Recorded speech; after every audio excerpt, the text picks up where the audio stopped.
Damn it, I thought I was going to get away from it. Hi, my name is Courtney, and I'm very passionate about helping women with invisible illnesses realize that you can still lead a pretty healthy and active lifestyle. It's just not going to be the one you had envisioned for yourself. But time marches on, and sitting around feeling sorry for yourself, frankly, it's a shitty strategy. I've tried it. It doesn't get you very far. I'm really fortunate. I get along well with my family. I mean, we're not perfect. We're not perfect by any stretch, but I do get along really well with my family. And I'm very introverted. It's so funny when I tell people that. They're like, no, you're not. No, really, I think I know myself a little better than you do, but I'm super outgoing. And that's where people get confused. But here's how I know I'm introverted, because when I'm done, I'm done. And I have got to get away from people. I cannot recharge. I don't get energized being around other people. I get energized. I get refilled being alone. But anyway, I'm an outgoing introvert. And even I, who can literally start up a conversation with anybody, I can struggle with social anxiety sometimes. You know what social anxiety is? It's when we project our beliefs about ourselves onto other people. We assume that they're viewing us through the same lens that we do. But you know what? It's very rare that someone else is going to be such a harsh critic of ourselves. So, this information, by the way, is from psychcentral.com. Let's talk about dealing with holiday social anxiety, particularly Christmas dinner, because there's a lot of pressure that goes into the holidays, and it's unfortunate that it's turned into that, because this should be a happy time of year. But number one thing to do to help control your social anxiety around the holidays: no expectations. Don't expect anything. Just accept whatever comes your way. I have a former friend who, I don't think she can enjoy the holidays. I really don't. I've never spent one with her. Um, but years ago, the first time I ever roasted a turkey, I knew she would have everything written out. So I called, hey, can you send me your how you do your Thanksgiving turkey? And bless her heart. And I don't mean this at all critical. This is how she lives. She's happy this way. I could not do this. She sent me a list, and it was literally 8 to 8:15 do this, 8:15 to 8:30. She had her entire Thanksgiving day laid out like that. Well, the problem with that is if something goes wrong and you're that rigid about your schedule, you have a hard time rolling with the punches. So don't go into it expecting. She was always aiming for that perfect holiday. There's no such thing as perfect. Perfect only exists in movies and magazines. So if you have an expectation for a so-called perfect holiday, not only are you going to make yourself crazy, you're probably going to make the people around you crazy too. Conversely, don't go into it with negative expectations, because that's going to be pretty self-fulfilling. If you walk into any situation, I don't care what it is, oh, this is going to suck, then guess what? It's going to suck. Again, just accept whatever comes your way. Number two, remember, you're going to be fine. No matter what happens, it doesn't impact who you are as a human being. It's one evening or afternoon out of your life. You got family tensions? A lot of people do. Maybe you've got a cousin who's just horrible, and you know that they're going to be there, but you don't want to let your mom down. Then you know what? You tell yourself, I'm going to go, I'm going to stay for 2 hours. And when that 2 hours is up, mom, thank you. Everybody, it was nice to see you. Love you. Merry Christmas. And walk out the door. You've got nothing to feel guilty about. You met your obligation to your mom. Probably made your mom happy. And you know, walking in there, that no matter how horrible your cousin chooses to behave, you've got a time limit. You only have to deal with it for so long. That, I think that's, I don't know, that kind of stuff would, it's not family tension for me, but when I've had to go to things that I just don't want to go to because maybe I don't like somebody there. So I tell myself, I only have to go for 90 minutes. I only have to go for 2 hours. And it just puts me in a much better mindset, because I've got that, I guess, boundary. Number three, you need to remember, most people are too worried about their own BS to focus on you. Now, it's not saying that people aren't going to gossip and shit, because they do. That's just human nature. It sucks, but it is what it is. But just because you don't need to go in there worried about what other people think of you. The people who love you, they're going to love you regardless. And the people who don't, guess what? They're not going to, regardless. So don't worry about them. They're really more worried about themselves anyway. But when I was younger and before I started working on myself, I would get really caught up in that. Oh my gosh, what are they thinking about me? What are they saying about me? Well, who gives a shit? I mean, excuse my language, but really, who gives a shit? If there are people who are going to talk crappy about you, why do you care what they think? Their opinion, anybody's opinion of you only carries as much weight as you choose to allow it to. But just remember, don't get hung up on that. Don't do that to yourself, getting ready to go, oh my gosh, what are they going to say? Who gives a shit? Who cares? Chances are, honestly, they're far more worried about themselves than they are about you anyway. So what's that saying? If we knew how seldom other people thought about us, we'd really be offended. It's true. It really is. Number 4, give your inner critic the day off. Tell that inner voice to shove it. That voice lies to you. It's so full of exaggerations and just nonsense. And logically, you know that.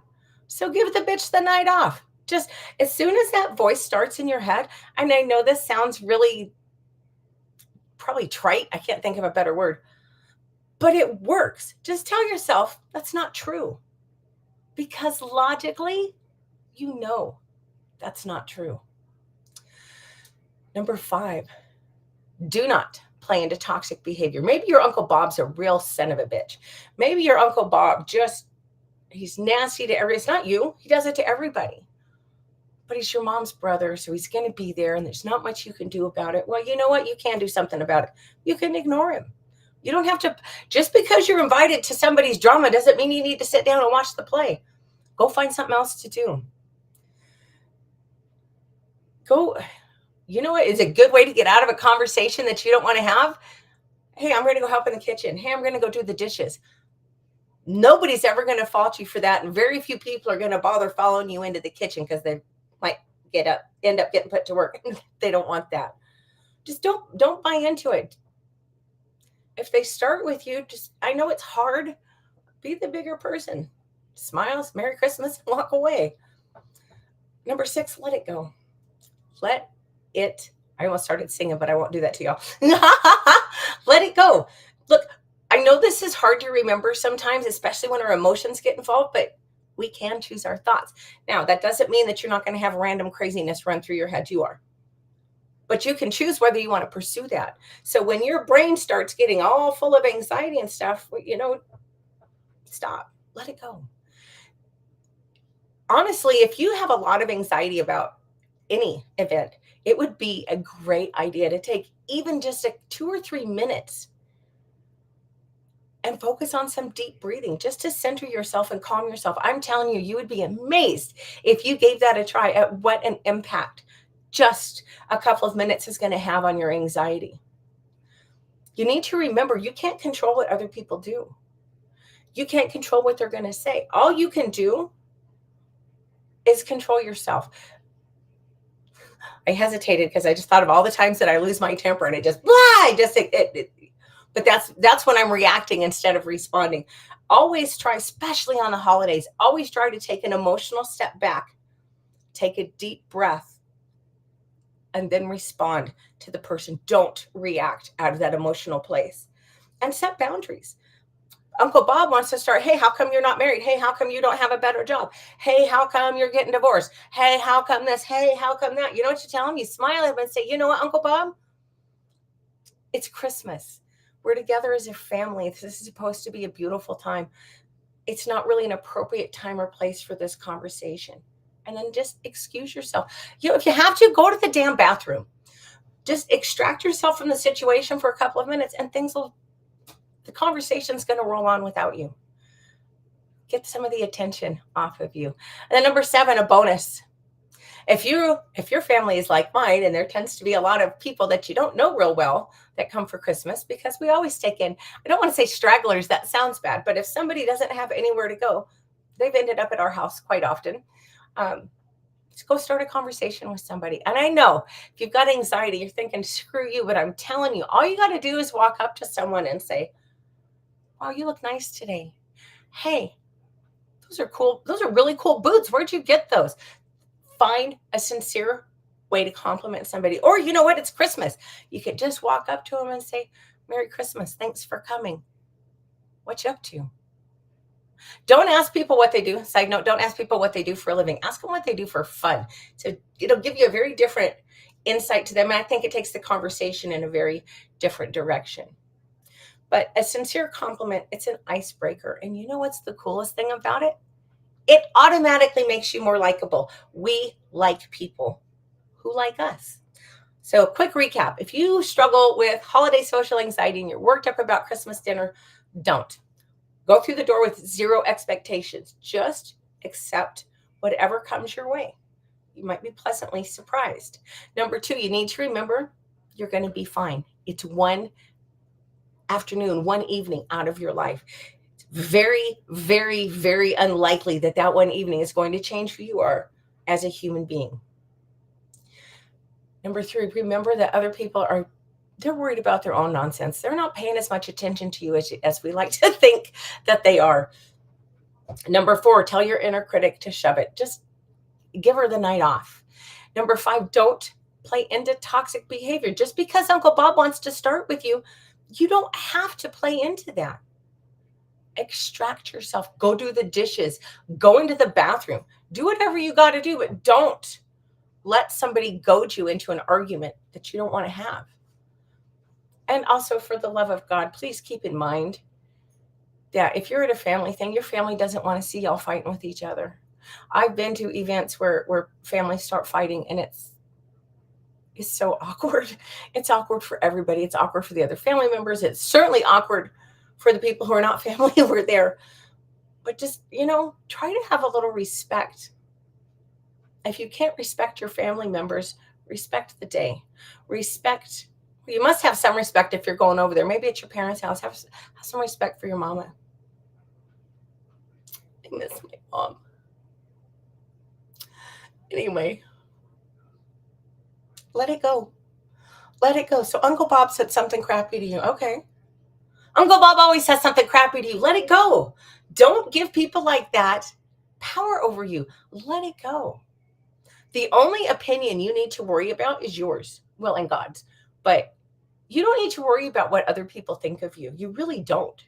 Frankly, it's none of our business what other people think of us. And finally, bonus conversation starter, pay somebody a sincere compliment. It's going to break the ice. It's going to make you more likable.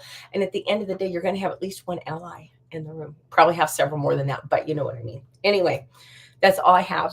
I will be back tomorrow. I thought about canceling tomorrow because it is obviously Christmas, but I also know there's some people who are alone tomorrow. And if, maybe a little voice out of the interwebs can offer a little comfort. So I will be on tomorrow. I have no freaking idea what I'm going to talk about yet, but it'll be a surprise. It'll be short. I'll tell you that it's going to be short because I got a lot of baking to do. Thank goodness we have a generator because my power's out. That's why I was so late getting started today. But I really hope it's not off for an extended period of time because I have a ton of baking I want to get done. I got some gluten-free flour 1-to-1, Bob's Red Mill 1-to-1 gluten-free baking mix. And I've only made a couple of things so far, but it's really good. I can't tell a difference. And I want to make some dinner rolls because I freaking love bread, but I had to give up gluten because of my thyroid problems. And I wanted to make a cranberry Christmas cake, but I couldn't find any freaking fresh cranberries. So I'm going to make a blueberry cake, and I'm going to make a Guinness cake. And I want to make some dinner rolls. And I want to make a loaf of bread. I just like to bake it. I'm just giddy that I have this gluten-free flour in my KitchenAid. I'm not even putting it away for a while. I've got a huge counter. It's got plenty of room, but it is staying out until I'm done.